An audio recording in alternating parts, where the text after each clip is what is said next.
So, you want to launch a subscription box and don't know where to start? Girl, you are in the right place. I'm Julie Ball. And I'm Renee Gonzalez, your host here at Subscription Box Basics, a podcast for new and aspiring subscription box entrepreneurs wanting to avoid overwhelm. So grab a coffee, some pen and paper, and let's have some fun. Hey, everybody, and welcome back to Subscription Box Basics. I'm Julie Ball, your head coach, and we just wrapped up a 6-week series where we went back to the basics. If you are brand new here, you might want to go back and listen to some of those episodes. We're covering some very basic topics. Now, I know you've been missing Renee. She's back. Your marketing coach, Renee Gonzalez. Welcome back to the podcast. I am glad to be back, and I am glad everyone got a chance to go back to the basics. So if you missed those episodes, make sure you go back and listen, even if your box is already launched, because there's such good takeaways from really taking a moment to go back to the basics. Yeah, it's something where we haven't done in a while, and we had dozens and dozens of episodes and great interviews with really smart, cool people. And you and I were just talking about, like, man, we haven't talked about the terminology and how to carve out your concept and some of that basic stuff. So I'm really glad we had a chance to do that. And we are back to our regular programming. And today we're going to do this little lightning round. We are talking about 5 things that are characteristics of a good box. So many people will come to us with an idea and just say, I don't even know if my idea is good. How do I know if it's good? So there's a lot of different characteristics of good boxes, but we thought we'd just kind of do a quick round here of 5 that are top of mind and really important. And this is really great building off those back to the basic episodes, because again, even if you're launched, even if you're a couple years into your box, you need to go back and think of these things and think, is my box providing these? And is it a good box and one people want to stick around for? Exactly. So let's dive in. The first one is that it solves a pain point. So often people get these ideas that they just want to send gift boxes or a box of random things to make somebody's day better. And that's fine. That's great for a gift box. But when it comes to a subscription box that is going to be sent month after month or quarter after quarter, you really have to solve a pain point or create some sort of transformation and take them on this journey along the way for them to keep subscribing month after month. Just for a quick frame of reference, when we were running Sparkle Hustle Grow, the average subscriber stayed for 9 months. And that was because we were taking them on this journey. We were transforming them, teaching them things, and solving this pain point. And some of the pain points that we solved were that it's lonely to be an entrepreneur. So we provided a community. That another pain point that we solved was, as a entrepreneur, there's a lot of hats you have to wear. And so we provided them with books and business training so they could grow professionally and personally. And that was, again, solving a pain point. I'm sure, Renee, you and I could talk about lots of our subscription box bootcamp students and different pain points that they solve. So let's riff a little bit with some of our students. Okay, yeah. And so this is really important too, besides lifetime value. If you're going right on and you're struggling to get subscribers too, it's really important that you need to solve a pain point. So off the top of my head, I know Jenny from the preparedness box she solved a pain point of people aren't ready for a natural disaster or an emergency. Some people don't even want to think about that. So she solves a pain point that she sends right to your doorstep, the things you need to be prepared in case of a disaster or an emergency. And that takes that off your list. That helps your house be prepared and ready for whatever situation you get thrown into. Love it. There's a handful of our boot campers too that are solving really important problems. Like Brittany from Black Girl Math Chick, she's helping young girls with math confidence.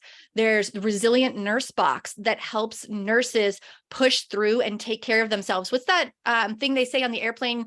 You have to take the air first. What is that quote? Put your own mask on before helping your child. Yes. Yes, exactly. You put your own mask on first before you help someone else.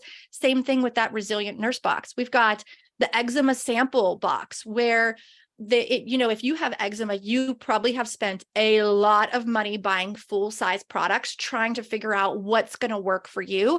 But instead, if you subscribe to the eczema sample box, then you get to test out all these different sample size products that have been vetted for you. So there's so many great ways to solve a pain point. So that number one is solving a pain point. That is one of the most important things when you're coming up with your box idea. So if you've already launched, take a minute right now and think about, what is that pain point I'm solving?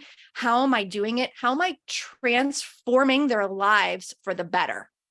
And number two on our list is so important because it helps you narrow down not only who you're serving, but also that pain point. So number two is it serves a specific niche.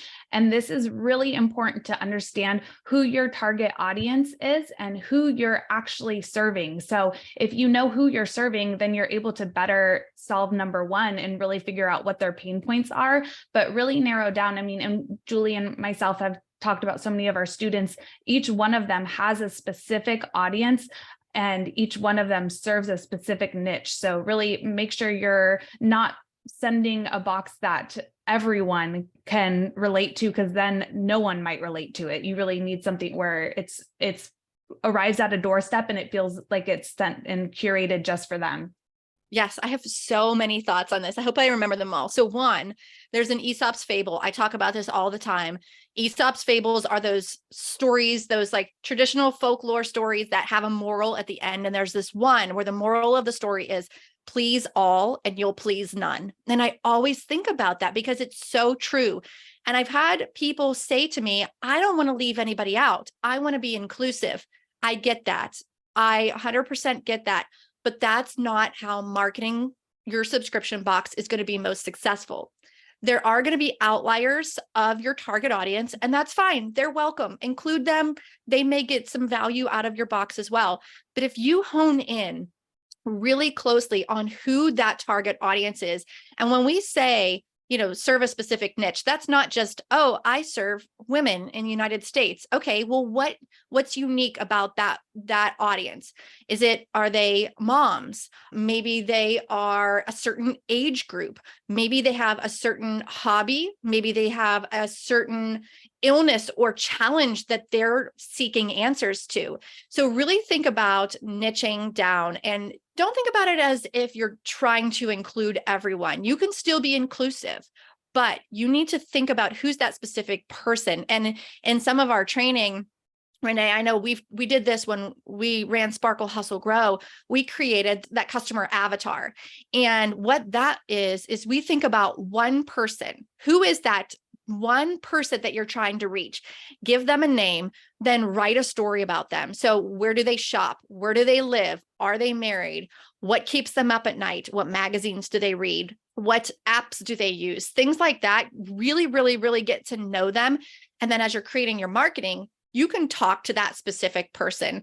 And honestly, when we did it for Sparkle Hustle Grow, wasn't it like 2 pages long, I think, on a Google Doc? Yeah, where even what car they drove. Yeah. Yep. The specific names. So then when you're picking out that product, just like you said, you can be like, oh, would Barbara like this? And really like go back to that specific person who you're shipping it to their doorstep. And is that something that's just going to fill them up with light when they open up your box? Because that's the feeling you want each one of your subscribers to have. But if you're targeting that specific person with those specific interests, you're going to keep them around longer. But also when you're using your marketing and writing your messaging and your copy, you'll be able to talk to that specific person. So when someone's reading your Instagram post or your email, they'll be like, oh my goodness, like this is for me. I've got to have this. Yeah, they're in my head. Mm-hmm. I remember a lot of times our subscribers would say that we were mind readers. And that's because we went so deep on that customer avatar. We knew exactly who we were talking to.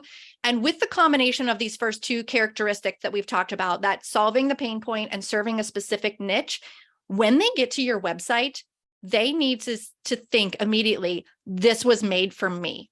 And if you're trying to serve everyone, there's no way that they're going to feel that feeling of this was made for me. So moving on to the third one, the third characteristic of a good box is to have experiential factors. And we say this all the time. You no longer can just send a box of stuff and be successful. People will end up not using it. They will maybe pick and choose what they want out of the box. But if you create experiential factors and kind of teach them how to use your product, then they're going to stick around for a lot longer and you're going to be more valuable for them. So Renee, what are some of your favorite experiential factors that you can bring alongside for your subscribers, almost like membership perks? I think an easy one that everyone can do nowadays is a Facebook group or some sort of online group. I think that's free. It is somewhere where you can curate posts that happen monthly. So it's not a lot of extra time for you as a subscription box owner. I think it's a great place then for people to go and share their wins or share what they like. So I think a Facebook group is something that instantly creates a community because it's a group online. So that would be my one, that if you don't have a Facebook group for your subscribers, I think that is a big win and something that adds value. And it's a perk that's free for you. Yeah, I 100% agree. And if you're not the kind of person that wants to run a Facebook group, or if you don't have the capacity to do it, then you can have ambassadors. I know a lot of subscription box owners that have ambassadors in their Facebook group that'll keep that conversation going.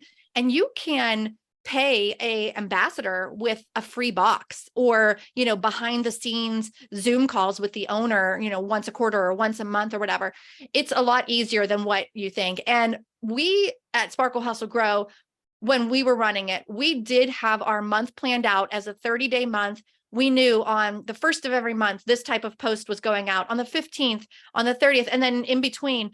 So we were very intentional about keeping that conversation going and communicating in there.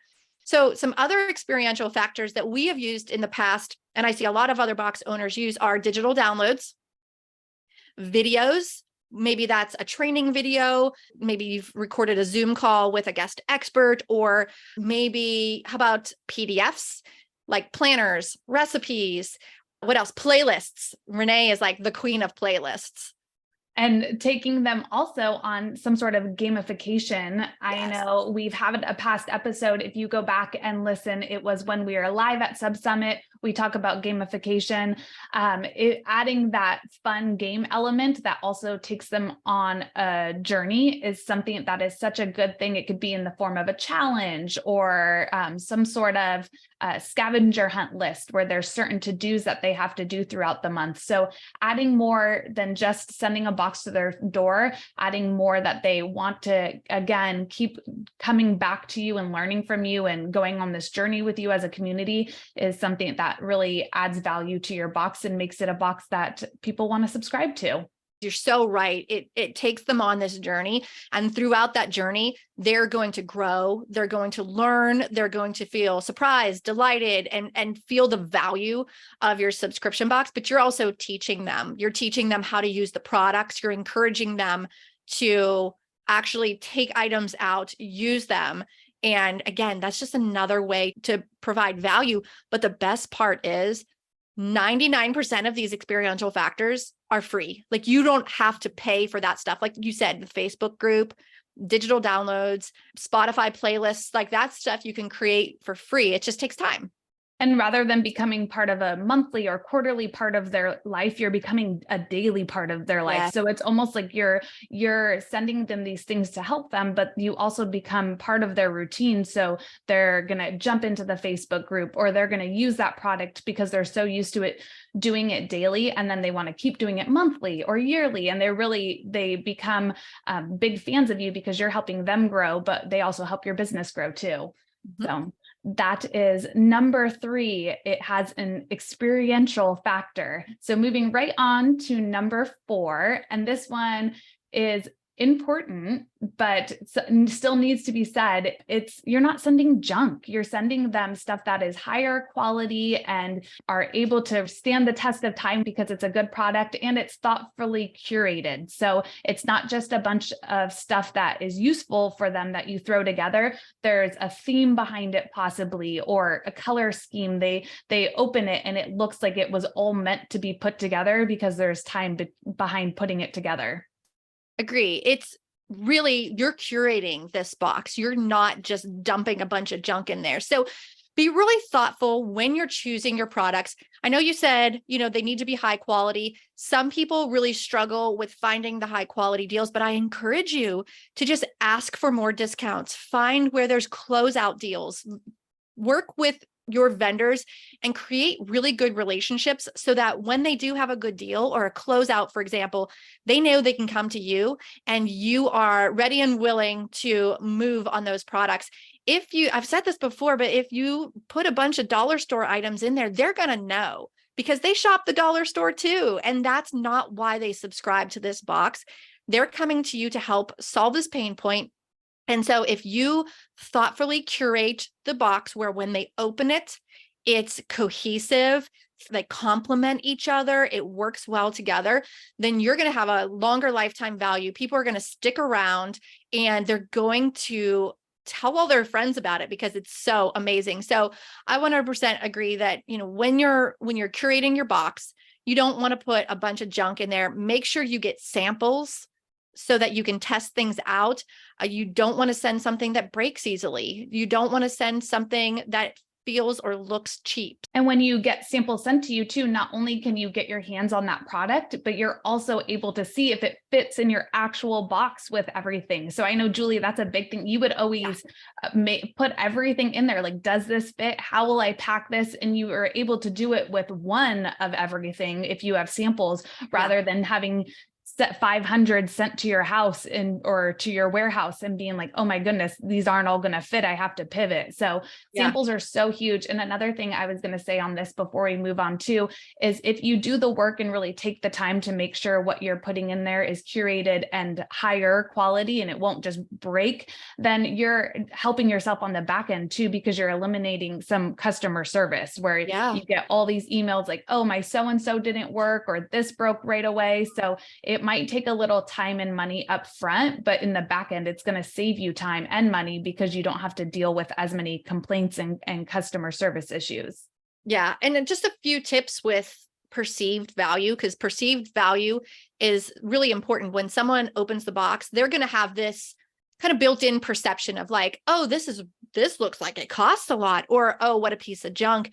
And so when you look at things that are smaller, I encourage you to consider repackaging some of them. Quick example, when someone puts in lip balm or chapstick, we love a product like that, but it has a very, very low perceived value. But if you were to put it in cuter packaging, or maybe you get one of the, what are those, like those lip balm keychains? They're called something. There's a lippy clip. Yes. So instead of just the lip balm, put it in a lippy clip. We used to send pens all the time. And if I just put a pen in the box, it would probably get lost in the crinkle cut. People wouldn't see much value out of it. But instead, I went on Amazon and I found these really cute iridescent, I think they were called mascara bags, like retail mascara bag. And I was able to put 2 or 3 pens in there and it looked like a set. So it just had a higher perceived value. So be cautious if you're sending stickers, chapstick, pens, little things like that. Try to think about how you can make it a better experience to receive that product. And one more thing on that too, also consider weight. I know we could do a whole, keep going. I know we could go on forever. Also consider weight. If you have something like stickers or pens, it's going to make the box lighter. Mm-hmm. So maybe that's the month you include a heavier book or something else that the weight of the box also helps with perceived value, because when they get it, they're like, ooh, it's heavy this month. Right. So don't just all include light things. That's why you have to really curate it, not just for, does it go together, but does it feel right too?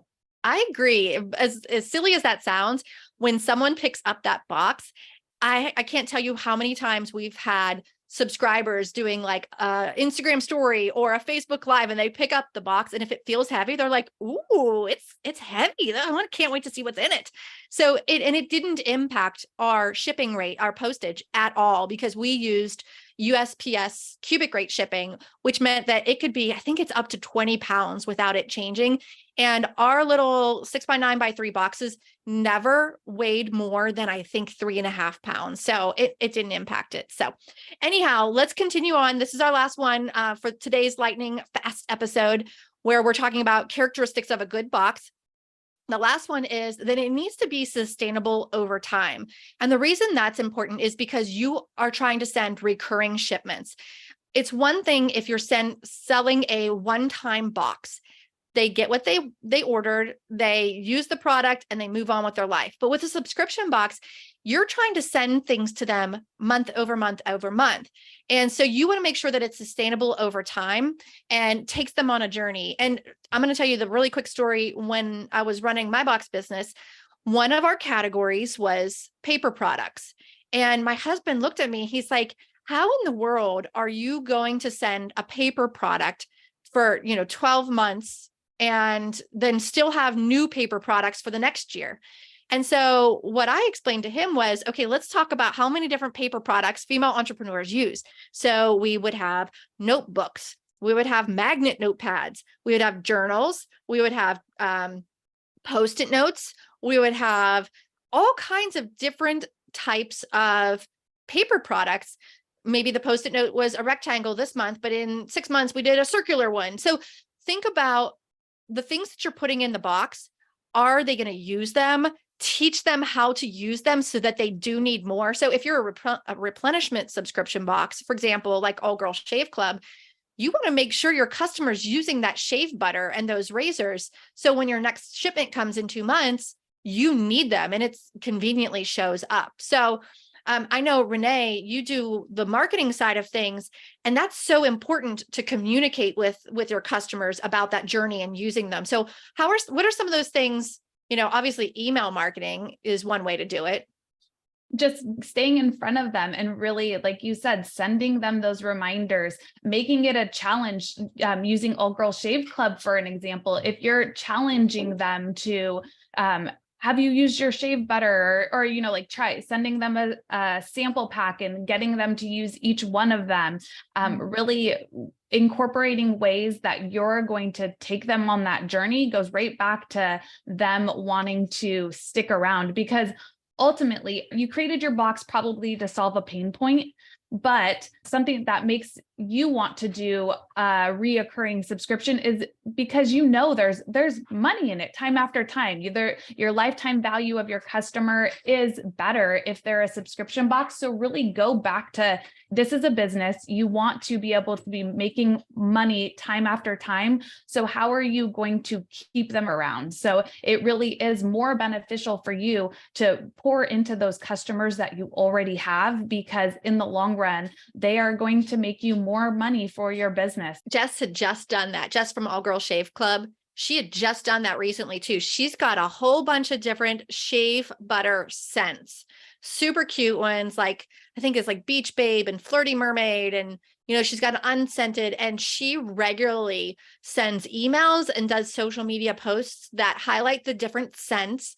And then she'd say, vote for your favorite one, or which one will you put in your next delivery, things like that. And she's reminding them to use it. And she's taking them on that journey, talking about, summertime shaving or like going to the beach. She also does this email series called Girl Talk. And so while it's not specifically salesy, it's relating to them. So it is still providing value. And I love that. You want to be a regular part of their life. And you said something about her asking which one they'd want to use, which made me think of involving your customers in products that are in the future of your box too. Yes. So doing a this or that, which one would you want to see in an upcoming box? If they're really part of curating your boxes with you, they're going to want to stick around and get that box to their doorstep because they were a part of putting it together. Yeah, it gets them emotionally tied more to your brand and increases that brand loyalty. So, all right, let's recap. So we talked today about characteristics of a good box. There are literally hundreds probably that we could talk about. We wanted to throw a few out there that are pretty basic so that you can kind of do almost like a little reality check for yourself, like go through this list. Am I doing this? How does this apply to me? So let's recap. Number one was that it solves a pain point, that you're transforming their life for the better. Number two, that it serves a very specific niche. Remember, please all and you'll please none. Number three, it has experiential factors beyond the box. Hashtag member perks. Number four, you are thoughtfully curating the products. You're not just throwing a bunch of junk in a box and shipping it. And number five, that your concept is sustainable over time, that you're taking them on a journey that helps them, again, solve that pain point. Oh, I love it. And like you said, we had to narrow it down. We started with more options, but we're like, let's just talk about 5, because otherwise this wouldn't have been a fire round episode.